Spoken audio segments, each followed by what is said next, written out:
with this lecture, we return to Mesoamerica, where we did talk about the Olmecs, which had sort of the earliest traces of what we would call a civilization, but it's with the subsequent Mayans that we really get a full blown civilization.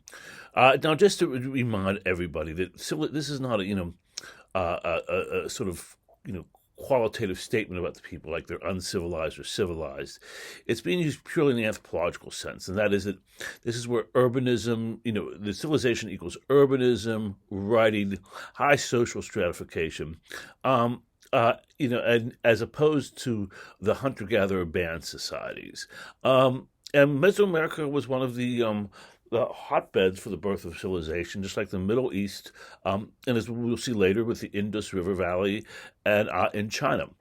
However, this one was discovered, much later than those, as we all know. There will be sites up and down through Mexico we'll look at, but today I just want to focus on the Mayans and talk about a couple sites in the Yucatan Peninsula. And that is this peninsula that sticks up out of Mexico and Guatemala and Belize, where there are a lot of pyramids and other complex cities, urban centers. Remember, the Olmecs were more to the west, but with the Mayans, this sort of central power becomes more in the Yucatan, although they overlap to a great extent. And if you look at the map on your left, we're going to talk about the two sites in the north, Chichen Itza and Uxmal. But on the right, I just show you this map, just not to, I don't want you to memorize this or anything, but just to show you how dense the civilization is. And this is still, there's still a lot of things to be learned about these civilizations. As I mentioned in earlier class, the Mayan script wasn't even deciphered until about half a century ago, and there's just a lot of work that needs to be done. It's not like Egyptology or Mesopotamia, where there's still a lot of sites to dig, but it's been thoroughly studied for centuries and centuries thoroughly studied by Westerners.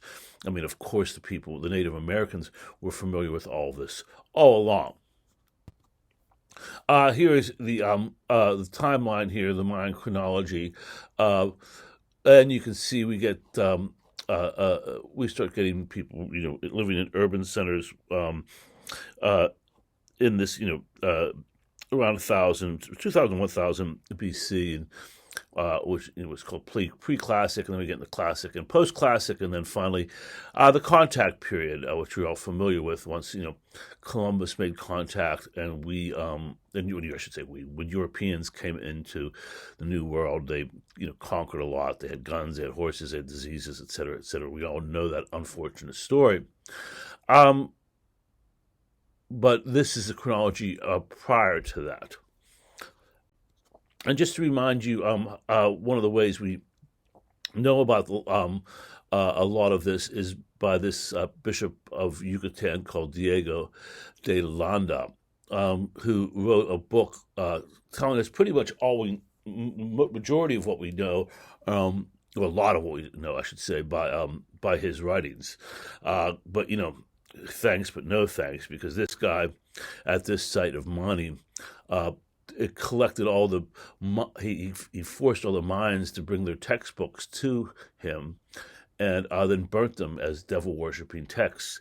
And so we lost a lot because of this guy. And then he turned around and wrote this text. By the way, what's interesting, I think I mentioned this before, but just to remind everybody, he was called back to Spain, and he was reprimanded seriously for this, although then he was made governor of Yucatan again.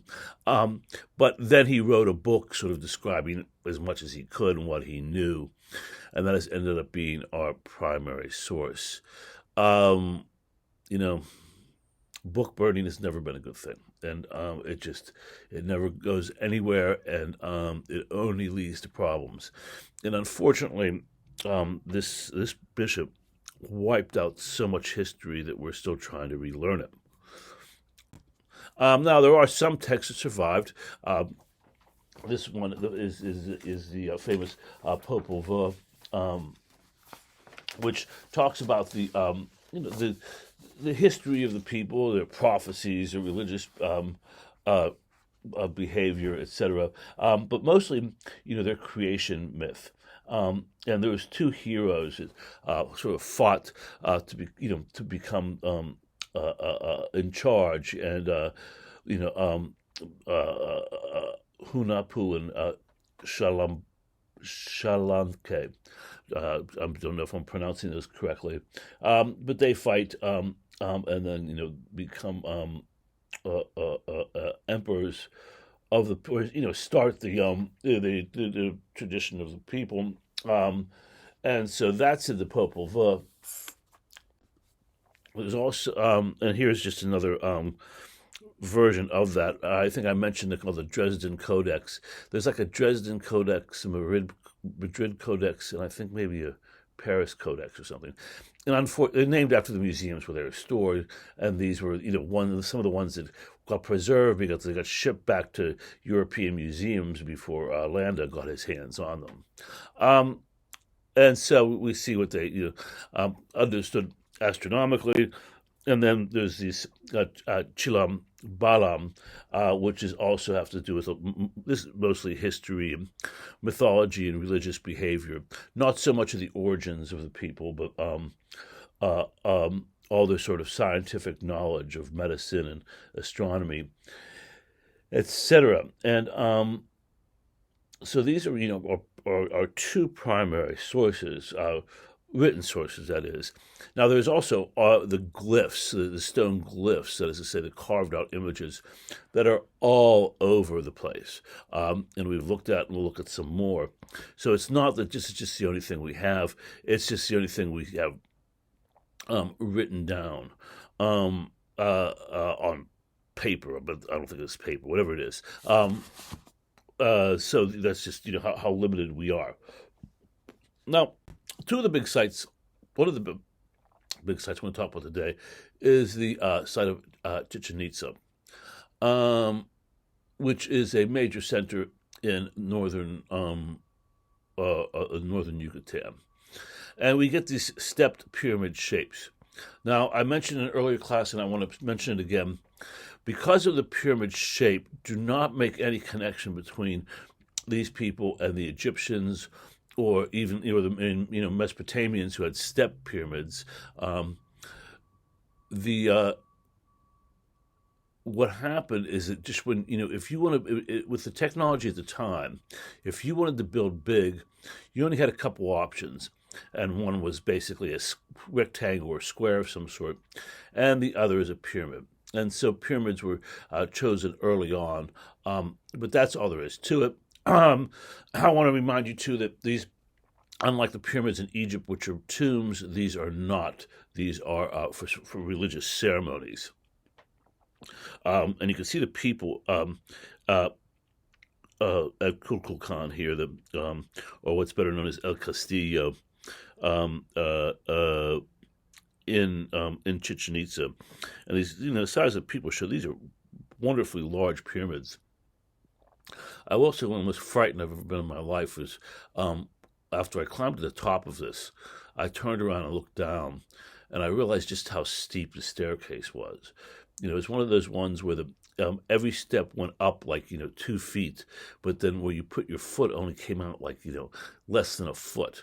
And I was constantly afraid of falling, and indeed went down on my behind the whole way down it because it was so steep. But this is where they used to have sacrifices, and a lot of human sacrifices, which I'll come back to.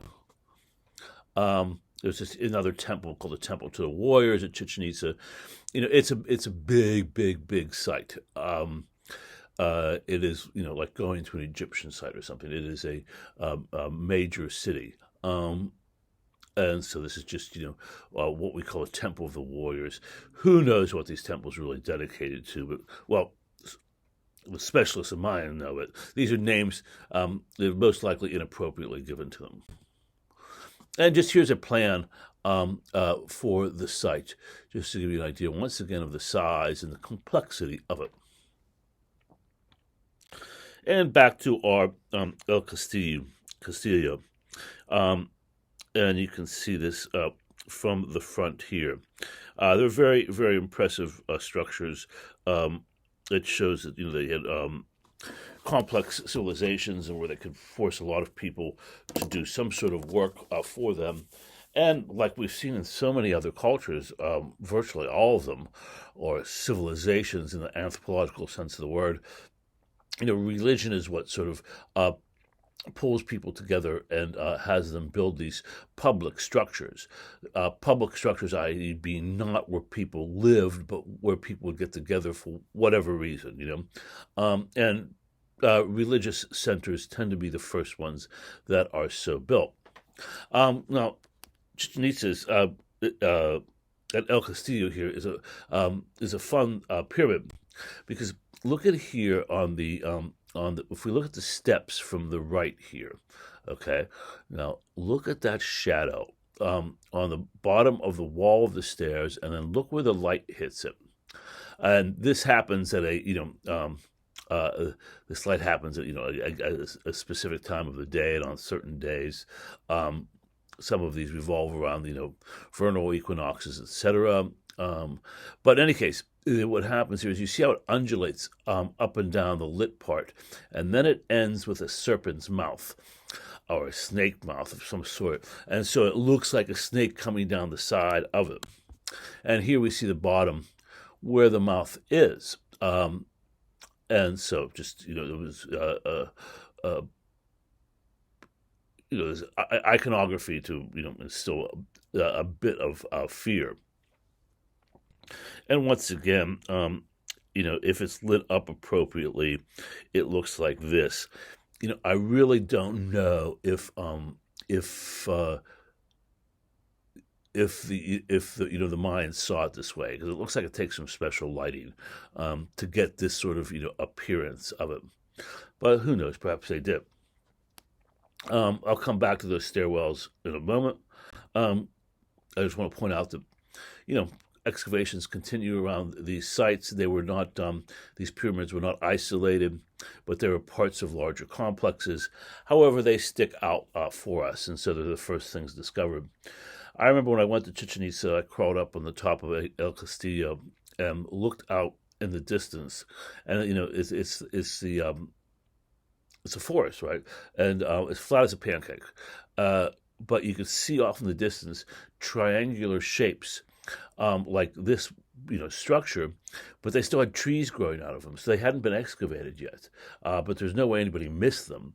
But they are way out in the middle of nowhere, and like these old Hollywood movies from the 1930s, and stuff where they showed explorers hacking through the jungle and then coming across a major city. This is what these ones were sort of like, right? It wasn't like the Egyptians or the Mesopotamians where people knew a lot of that stuff was there, and they also knew about them from their history. So this is really exciting. Now, those steps, once again, you go up those steps. Now, one thing I want to point out is that there's also a stairwell underneath those steps.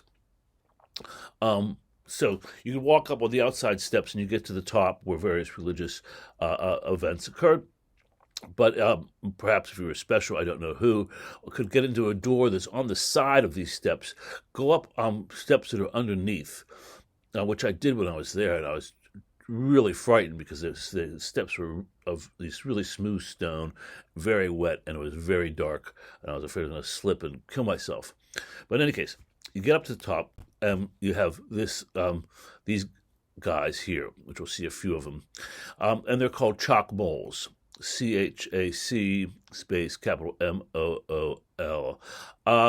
It's a sort of that name sort of came about circuitously, but in any case, it is a deity that represents the rain god, and this is common in many societies, especially agricultural ones where rain is so important.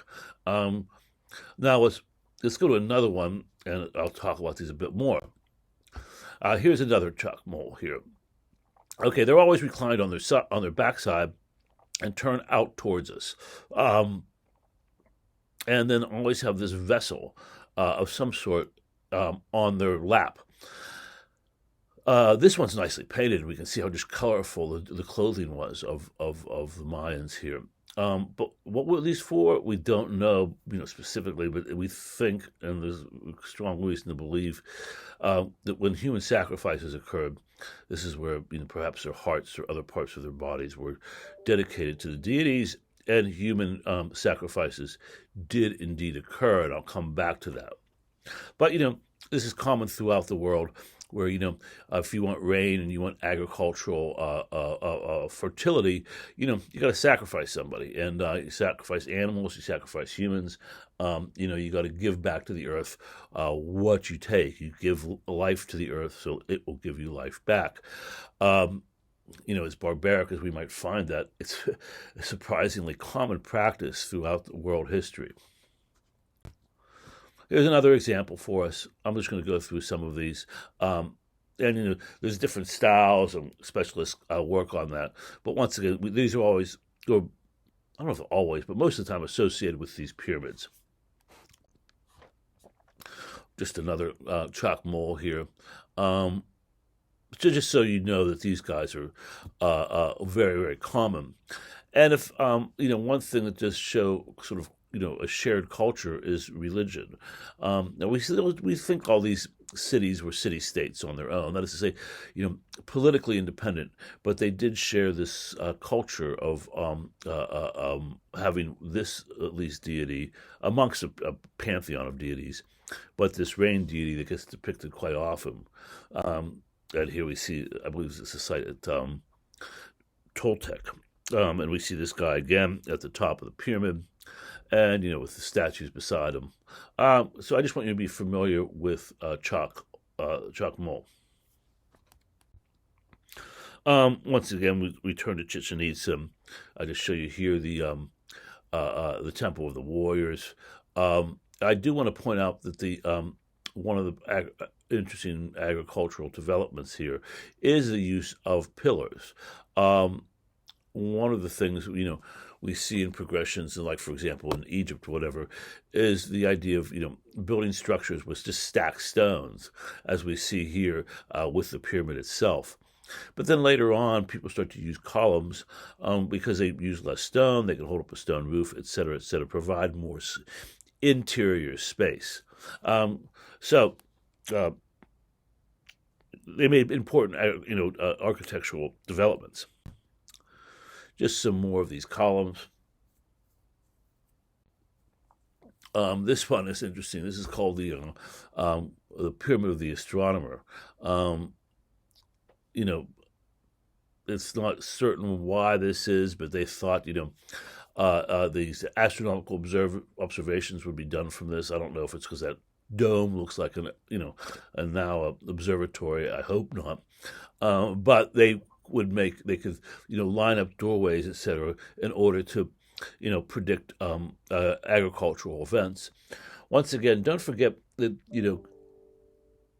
calendars are of enormous importance for agriculture societies. Just there couldn't be anything more important.